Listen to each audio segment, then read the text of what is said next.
Chapter 2. What is NLP? NLP is an attitude and a methodology that leaves behind a trail of techniques. Richard Bandler. Now, I'm sure you're really curious about what NLP is and what it can do for you. Am I right? And I assume because you're reading this book, you want to discover for yourself what all the talk has been about. Well, that's good. Well, for me, I was fascinated by the work of Tony Robbins way back in 1987. I was curious and wanted to understand the processes, methods, and especially the attitude that he had learned using NLP. So I went on a quest to discover what it was and how I could benefit from the technology.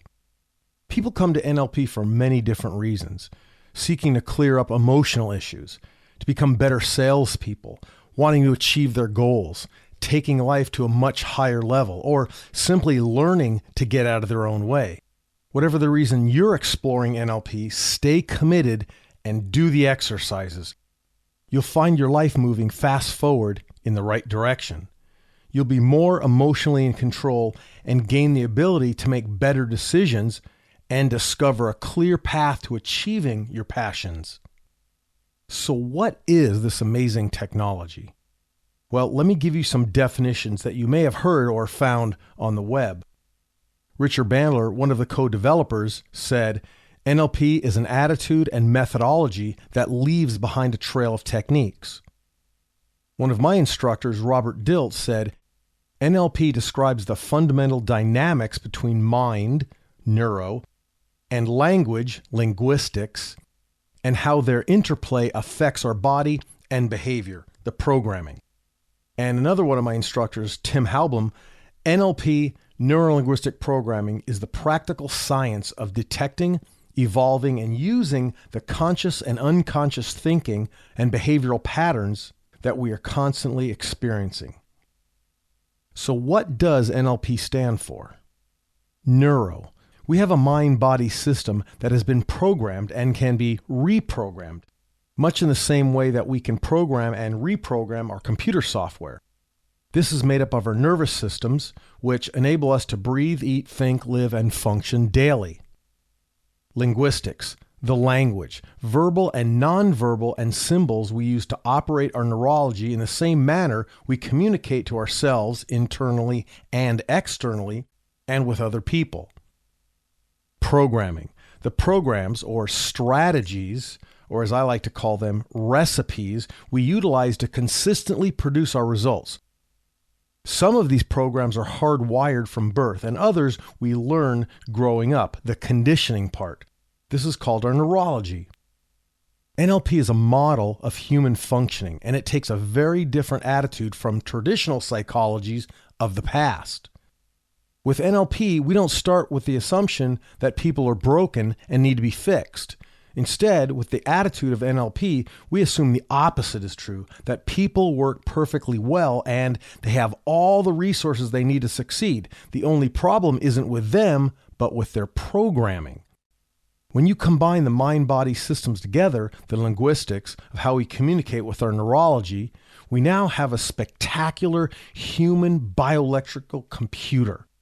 And the best part is that it's completely programmable. Think of it this way. Let's say you had an antiquated software program on your computer. You'd have to update that program, wouldn't you? Well, the same holds true for software of our minds. The majority of our programs are usually downloaded onto our little hard drives by the time we're 8 or 10 years old. 85% of our attitudes and personality have been instilled in us by the time we reach second grade. 95% by the age of 18 to 21. You are who you are by the time you graduate high school. After that, most of us stop learning and growing mentally. If your computer was like this, you'd never be able to keep up within our digital world. You'd be using software that no longer would function in society, like many individuals we meet. NLP allows us the opportunity to change or enhance, even add programs into our neurology. In the past, the ability to change or enhance has always been a source of frustration for most people. The unconscious mind, which runs 90% of what we do, is consistently looking out for what can harm the body. So, with that as the prime directive, we're more conditioned to move away from situations that may provide pain rather than move us toward opportunities that would bring us pleasure or reward. NLP can be considered an offshoot of cognitive sciences and cognitive behavioral psychology. It grew out of general semantics, a gentleman by the name of Korzybski, transformational grammar, Noam Chomsky, anthropology and cybernetics, Gregory Bateson, reframing, family systems, Virginia Satir, Gestalt therapy, Fritz Perls, and medical hypnosis, Milton Erickson, and several other major related studies. This is the most respectable body of knowledge from which NLP arose. All NLP was founded on two fundamental presuppositions. Number one, the map is not the territory. We can never know reality, only our perceptions of reality. It is our neuro-linguistic maps of reality that determine how we behave that give us those behavioral meanings, not reality itself. It is generally not reality that limits us or empowers us, but rather our map of reality. And number two, mind and body are systemic processes. Our bodies, our communities, and our universe all form an ecology of complex systems and subsystems, all of which interact with and mutually influence each other. It's not possible to completely isolate any part of the system from the rest of the system. People arrive at NLP with many different issues and goals in mind. Most of them are some sort of change, let's say to better their lives or eliminate something that's holding them back. It may be some kind of fear, phobia, a bad habit, or past event that troubles them. On the flip side of this coin, what if you already had a great strategy for learning, developing relationships, staying fit and healthy, or creating financial abundance for yourself? Wouldn't it be great if you had the ability to duplicate this in other areas of your life? Maybe even teach to others? Of course it would be. Well, within these pages of this book, you're going to be able to read and interpret verbal and nonverbal information accurately.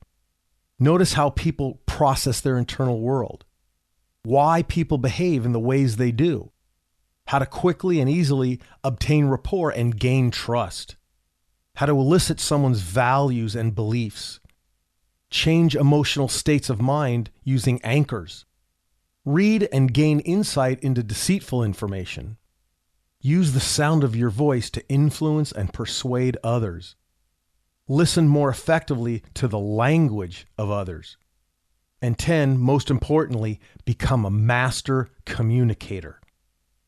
So then our goal with NLP is to create the richest map possible that respects the fundamental nature and ecology of who we are and the world we live in. The individuals who are most successful are those who have enriched their maps, allowing them to gain the greatest number of perspectives and choices available. Okay, let's move on.